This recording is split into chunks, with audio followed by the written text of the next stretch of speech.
Selle aasta drifti hooaega alustame me huvitavate autodega ja me natukene räägime neist teile täna lähemalt. Tere Raul, räägi meile, mis autoga on tegemist ja kust on tulnud selline valik? See on Ford Mustang, mis on S550 mudel 5-liitrise mootoriga, mis on üle laetud kompressoriga ja see tuli USA-st, oli plaan tegelikult vabalt hinga võtta, aga tuli oksjonile selline täiustatud versioon ja pakkusin, võitsin, 2 kuu pärast oli auto kohal tänu ühele heal sõbrale, kes ajas nii kiiresti paberid asjad korda ja siis me hakkasime seda autot kohe aasta alguses, kui ta jõudis, kohe hakkasime ehitama. Driftis on turvalisi autovalikuid väga palju, et näiteks BMW või Nissan on meil siin, et miks just selline valik?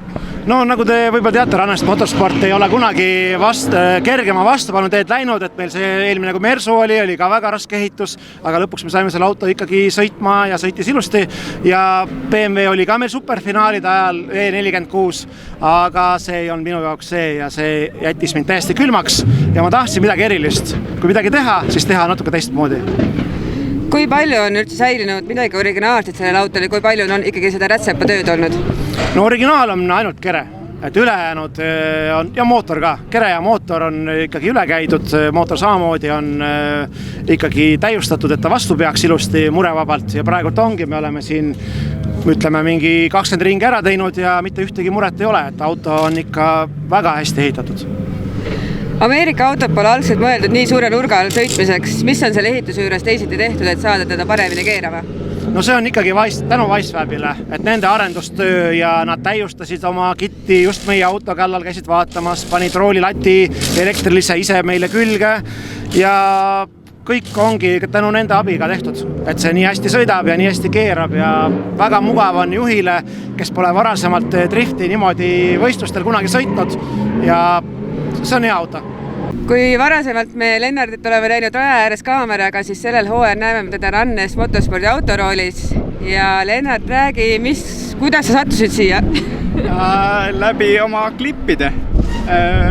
Tegin eelmine aasta, kui Kevin sõitis Rauli Mersuga, tegin mõned klipid ja seeläbi saime Rauliga tuttavaks ja kuidagi juhtus niimoodi, et ma siin olen.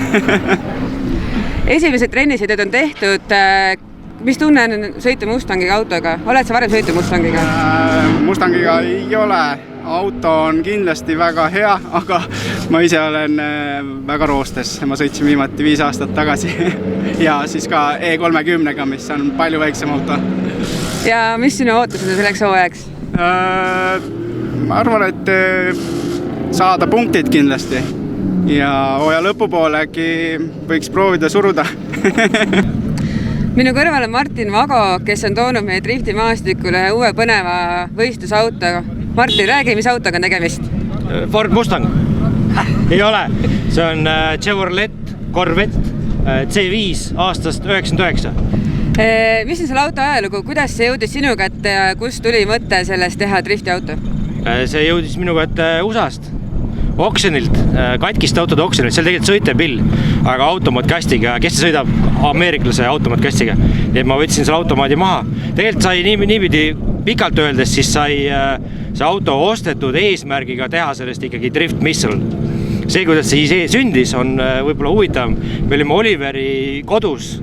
Oliveri kodu sai just valmis ja me olime selles kodus tegemas Oliveri sellist nagu aasta kokkuvõtte üritust ja kui ma meenutan oma 36 lugu, siis tegelikult kõige rohkem mulle see protsessi juures meeldis ehitus, siis mõtlesin, et võiks siis uut ehitada ja sai aetud nii-öelda sellist diskussiooni, et mida siis ehitada, et BEM on nii-öelda tavaline, seal midagi erilist, kõik on läbi käidud, sain lihvid teatud detaile ja Kaspar pakkus, et see võiks olla ju kas Mustang või Corvette.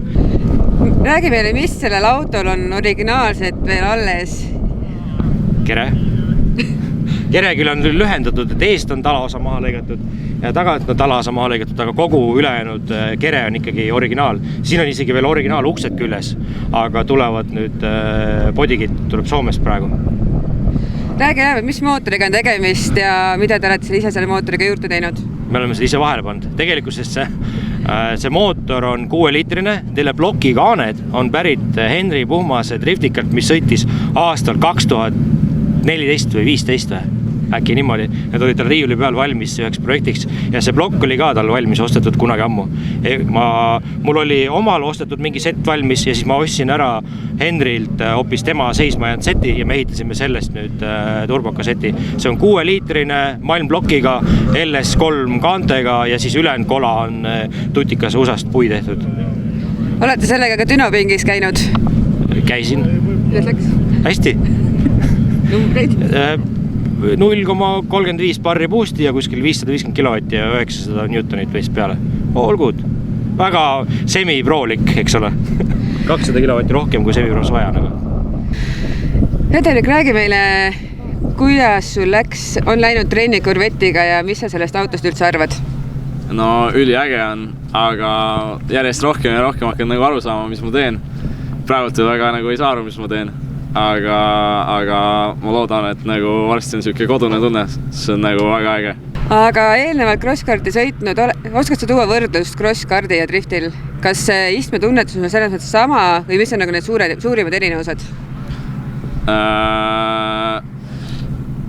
No selles suhtes nagu täiesti teistsugune, et nagu ühest vaatad nagu küljeaknast välja ja teisest vaatad nagu otse ainult välja.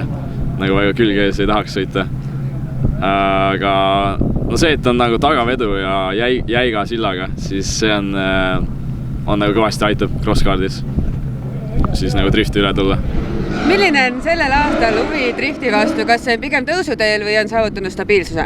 No meil oli see Matsuri 18. aprill Simon Suvemaa korraldatud Drift Factory ja oli näha, et huvi on ikka väga suur. Samuti eile oli siin Raassillal mingisugune siuke pool drifti show üritus, samuti väga palju rahvast. Pealtvaatajate seas on kindlasti tugevalt tõusmas populaarsus. Seda on näha ka muude spordialade juurest. Ja sõitjate huvi on kogu aeg ülespoole, ehk siis meil on suht stabiilne, aga tõuseb kogu aeg. Kuidas paistab siis noorte ja uute tulijatega? Kas on peale tulemas ka noori, kes julgevad vanadele kandadele astuda? Jaa, meil on väga palju uusi sõitjaid jälle, aga eredamad tähed on näiteks Marko Märtini poeg, Frederik. Tuleb sõitma täitsa semi-pro klassi Tuunerstuudio ehitatud autoga, mis on siis nagu üliäge. Ruudi Lumiste tuleb pro-klassi sellest aastast ja street-klassis on terve rida uusi sõitjaid, kes pole isegi trenniski näinud. Kas sellel hooajal on kavas ka mõni uus asukoht või on vanad tuttavad rajad uude layoutidega? Meil on see aasta siuke ülemineku aasta, et meil on 2 korda Raassilla, sellepärast, et nii kurb see kui ka ei oleks, siis kulpilhood me see aasta kasutada ei saanud. Rada oli ohtlik, top 32 oli 16 avariid eelmine aasta ja tänu sellele siis tehakse seal kiired modifikatsioonid ja järgmise aasta plaanis on ta kindlasti meil sees. See aasta me kuhugi, Pärnusse muidugi, Pärnu on ju tegelikult võrdlemisi uus koht, sest Pärnus me pole väga ammu käinud, vist oli 2021. 2023 oli see väike rada, aga suurel rajal me ei ole sõitnud 2019 aastast saati. Ehk siis see rada, kus sirge peal on 168 kilomeetrit tunnis külge ees ja teed flippi. Cool. Mida uut pakute pealtvaatajatele? Kas drifti üritus on sel aasta midagi enamat kui lihtsalt võistlus? Väga suur ja tubli töö Aurora poolt, kes siis teeb meie kõikidele driftivõistlustele autonäituse.